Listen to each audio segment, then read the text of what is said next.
Magandang araw kaibigan.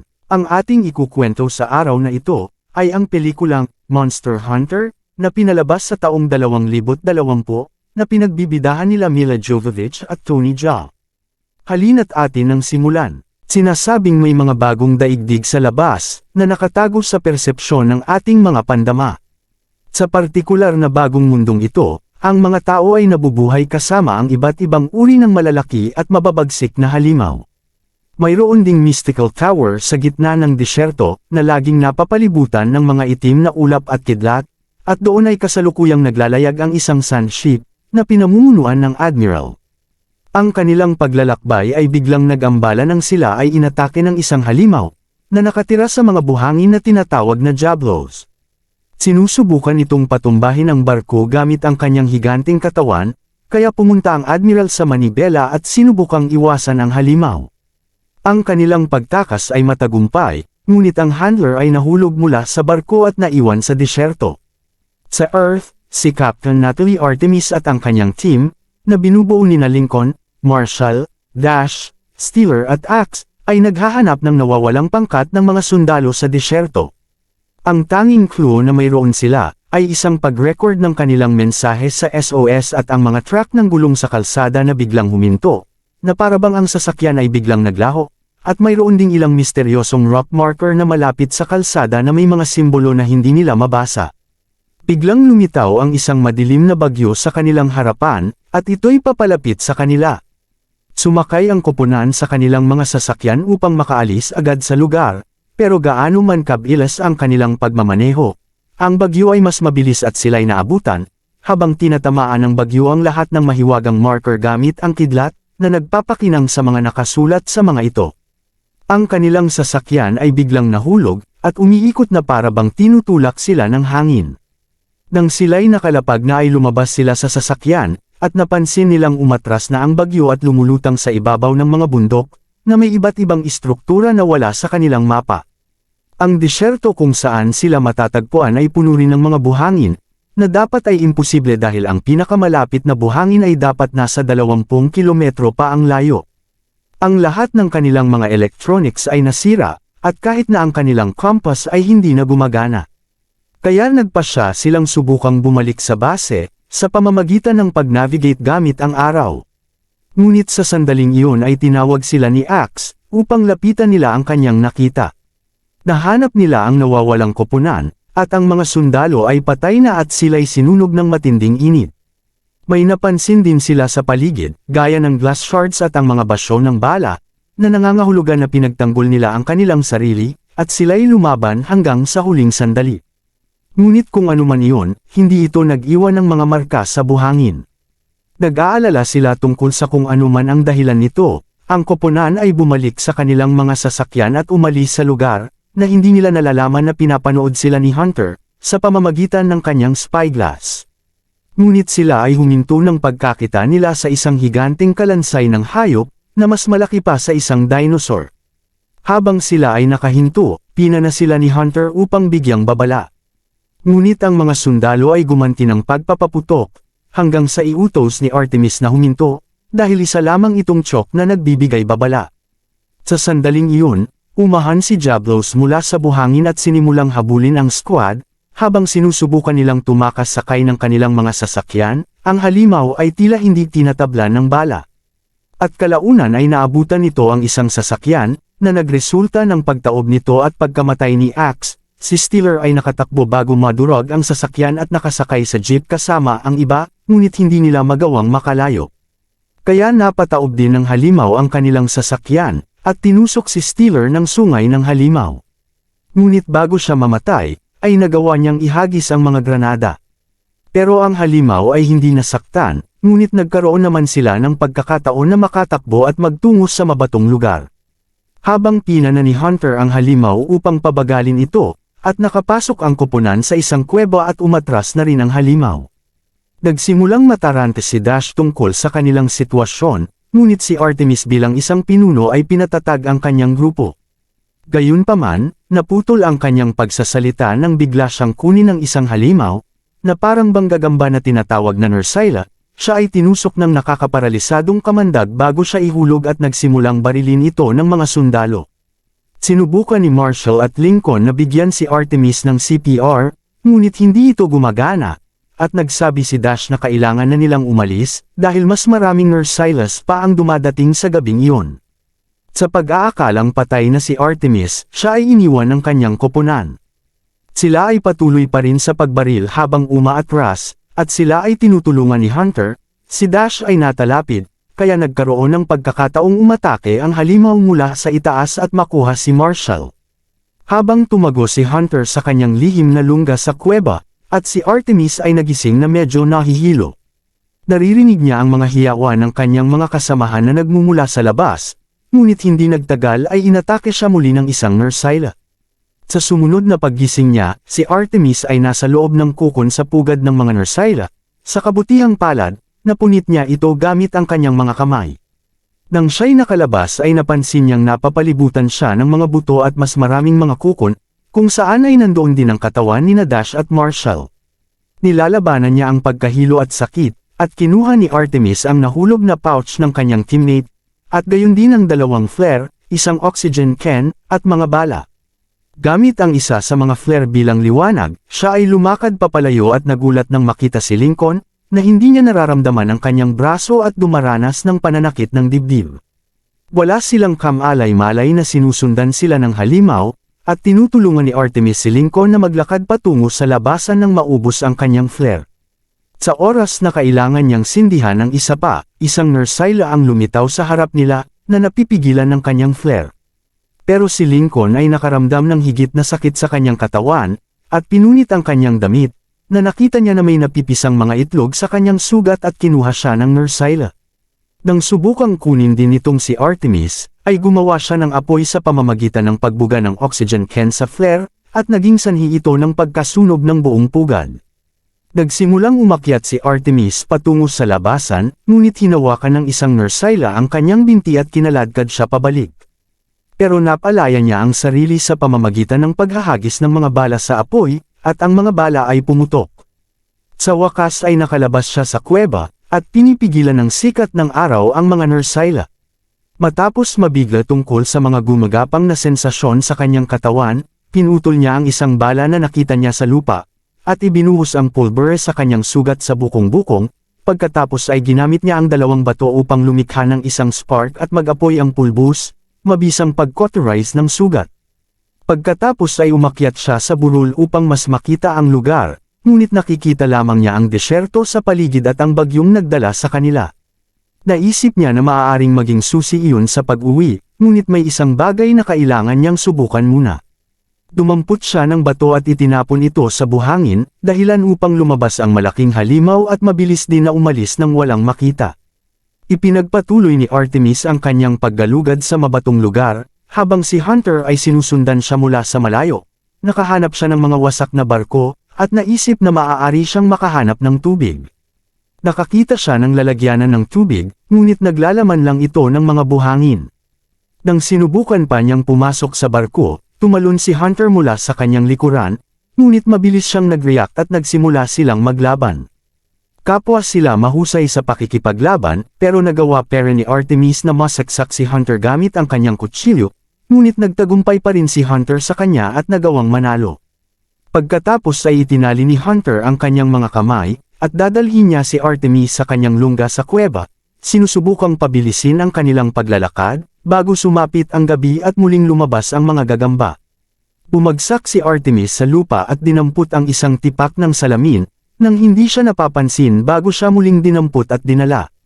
Sa kuweba, umiinom si Hunter ng tubig mula sa isang espesyal na kagamitang ginawa niya, at kumakain ng lumot mula sa mga bato, ngunit hindi niya binibigyan si Artemis, at kapag sinubukan niyang makipag-usap ay pinatatahimik niya ito, dahil nasa labas lang ang mga Nursila, na sinusubukang maghukay para makapasok.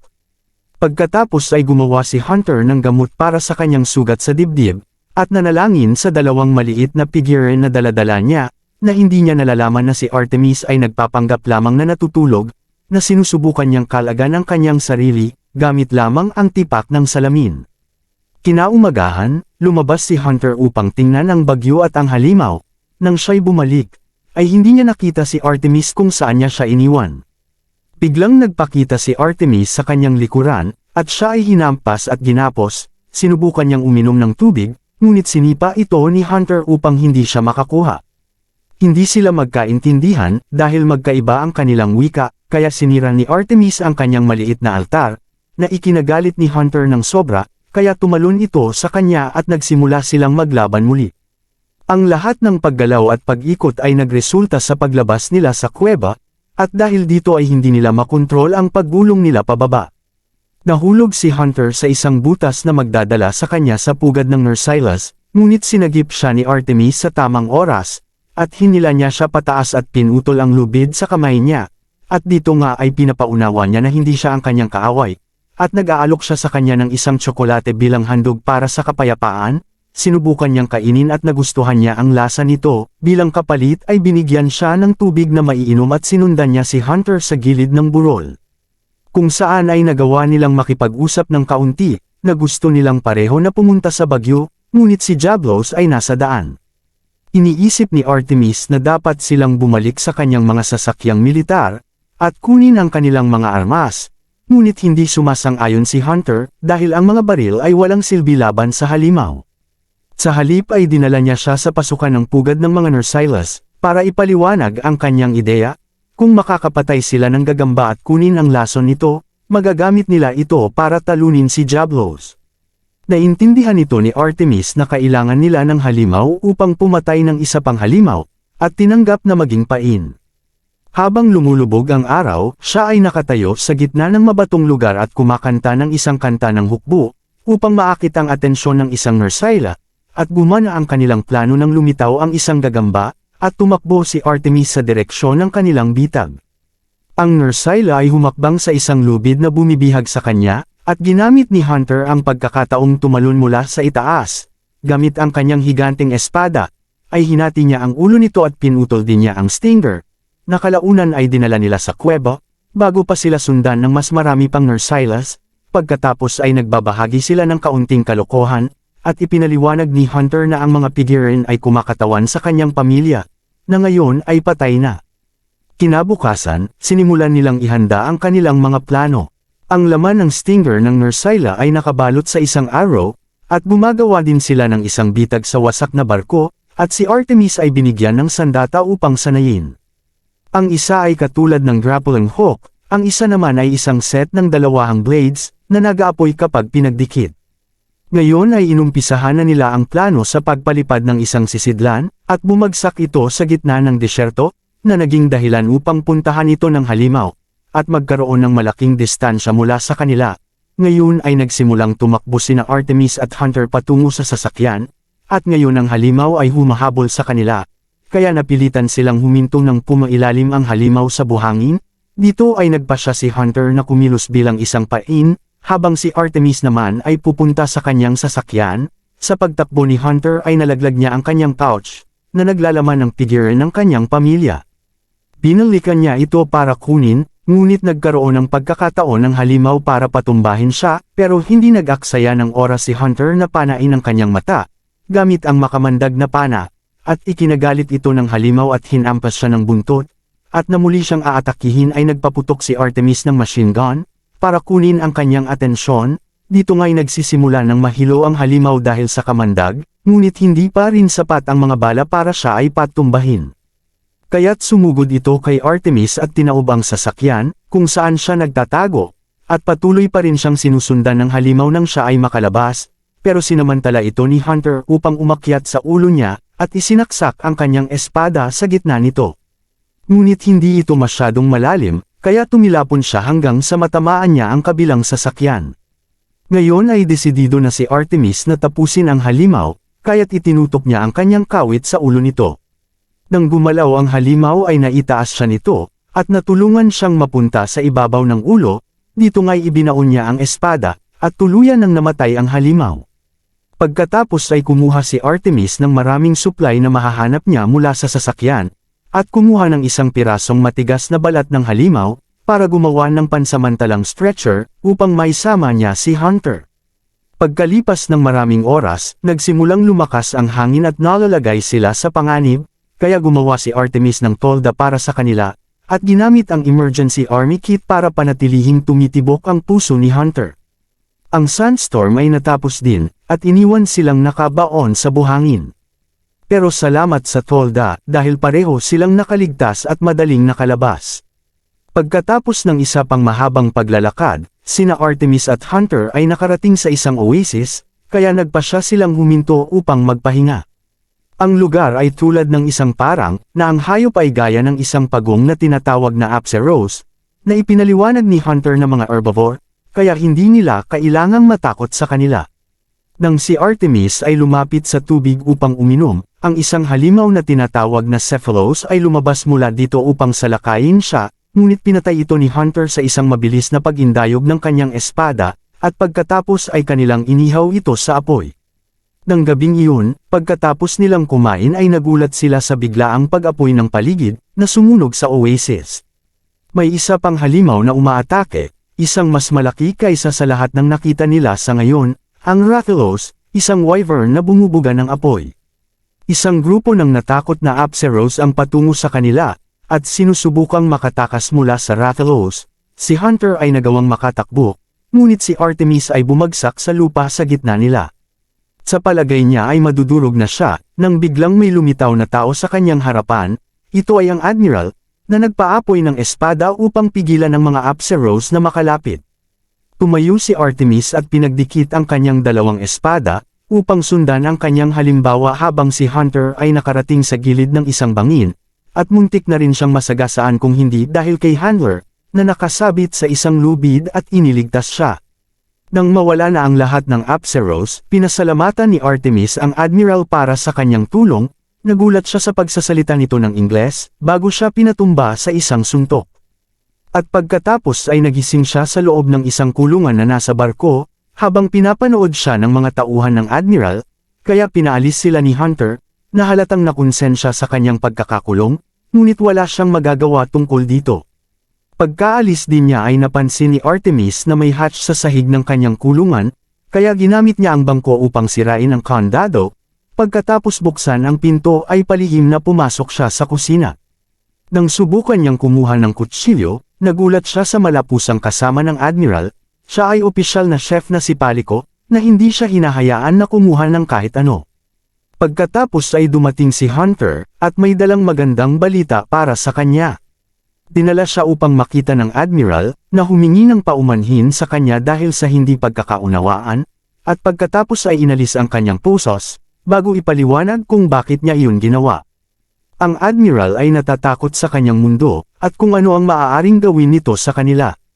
Si Artemis ay hindi ang unang tao na nakapasok, at natuto siya ng wika sa nauna sa kanya. Ang responsable sa lahat ng ito ay ang Sky Tower, na nasa tuktok ng bundok na napapalibutan ng bagyo. Ito ay isang labi ng isang sinaunang sibilisasyon, na medyo advanced at mapanganib. Alam ng mga sinaunang ito kung paano maglakbay sa pagitan ng mga mundo, ngunit wala na sila ngayon dahil sa kanilang teknolohiya, at pinaghihinalaan ng Admiral na maaaring may kinalaman ng Earth dito. Papunta na sila upang imbestigahan ang tore, ngunit isang mapanganib na balakid ang Rathalos. Iminungkahi ng Admiral na kung tutulungan sila ni Artemis na talunin iyon, tutulungan din nila itong makauwi bilang kapalit, kaya tinanggap ito ni Artemis. Ang mga tripulante ay umalis patungo sa bundok ng madaling araw, at nakarating sila sa tore pagkatapos ng mahaba at mahirap na pag-akyat. Ang Sky Tower ay nakatayo sa lava, at sa tingin nila iyon ang nagpapalakas dito, na nagpapahintulot na kontrolin ang bagyo at lumikha ng gateway sa kanyang mundo na mukhang hindi na matatag. Sa sandaling gumawa sila ng ilang hakbang patungo sa tore, nakakita sila ng mga tipak ng salamin sa lupa, at ang ibig sabihin ay malapit na ang Rathalos. Matapos ipaalala sa kanila ng Admiral na mahina ang wyvern bago pa ito makahinga ng apoy, kaya naghiwa-hiwalay ang koponan at naghanda para sa labanan. Sinunog ni Rathalos ang ilan sa mga tauhan, bago lumapag sa pagitan nila at ng tore. Ang Admiral ang unang humarap dito, kasama sina Artemis at Hunter na mahigpit na sinusundan siya, lahat sila ay may armas na umaapoy.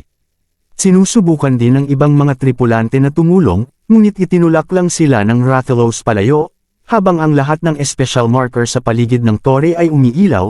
na tumutugma sa mga nakita ni Artemis sa kanyang mundo. Bagamat tinatamaan nila ang Rathalos, ngunit hindi ito sapat para mapatay ang nilalang. Pinugahan ng apoy si Artemis hanggang sa mapilitan siyang tumalon mula sa bangin, siya ay nahulog lamang sa isang portal at bumalik sa kanyang mundo. Lumitaw ang isang army rescue group na tumulong sa kanya, na sinasabing matagal na nilang hinahanap ang kanyang unit. Pagkatapos ay inilagay siya sa isang stretcher na dinala siya sa kanilang eroplano. Sa kanilang paglipad, ay hindi na nila nagawang makalayo pa, muling lumitaw ang bagyo sa itaas nila, at biglang dumating si Rathalos. Sinira ng halimaw ang eroplano, at hinabol ang iba pang mga sasakyan. Baliwala ang pagpapaputok ng mga sundalo, dahil pinapatay lang silang lahat at kinakain. Habang si Artemis ay nagawang makaligtas sa pagbagsak ng eroplano, nakita niya ang mga ito at bumuo ng isang plano. Kumuha siya ng 2 flare mula sa wasak na eroplano, at tumakbo patungo kay Rathalos. Ibinaril niya ang kanyang kawit sa pakpak nito, at tinusok niya ito ng kanyang kutsilyo habang siya ay nakakaladkad pababa. Lalong nagalit ang halimaw sa kanyang ginawa, at handa na itong bumuga ng apoy. Ginamit ni Artemis ang pagkakataon upang sindihan ang flare, ngunit nasusunog ang kanyang kamay sa proseso, at itinapon niya ito sa nakabukang bibig ng Rathalos, na sinusunog siya mula sa loob. Pagkatapos ng lahat ay hindi pa rin ito sapat para patayin ang halimaw, muli itong bumangon at handang salakayin si Artemis, pero dumating si Hunter, at nagsimulang panain siya ng kanyang mga paputok na arrow, at ang isa dito ay nakapasok sa loob ni Rathalos sa pamamagitan ng sugat na iniwan ng flare, at sa wakas ang halimaw ay bumaksak at natalo. Pagkatapos ay dumating ang Admiral at sinabi sa kanya, na dumating sila dahil hindi nila maaaring hayaan ang halimaw na sirain ang kanyang mundo. Ang Sky Tower ay nagbukas ng isa pang portal, at mayroong isang nilalang na tinatawag na Gormag-ala sa ibabaw nito, kaya nagpasya si Artemis na bumalik sa kabilang mundo kasama nila, upang sirain ang tore at tapusin ang mga bagay na ito para sa lahat. Siya, si Hunter, at ang Admiral ay humabol sa bagong halimaw, na itinulak ito pabalik sa kanyang mundo, habang ang chef na si Palico ay sumali sa laban, ngunit lingid sa kanilang kaalaman, isang misteryosong nilalang na may balabal ang nagmamasid sa labanan mula sa tuktok ng tore. At dito na po nagtatapos ang ating kwento. Kaya kung nagustuhan mo ang aking Tagalog movie recap, ay paki-like naman at paki-click na rin ang subscribe button. At huwag mo na rin kalimutan na mag-iwan ng mensahe, upang masuportahan ang aking channel. Maraming salamat po.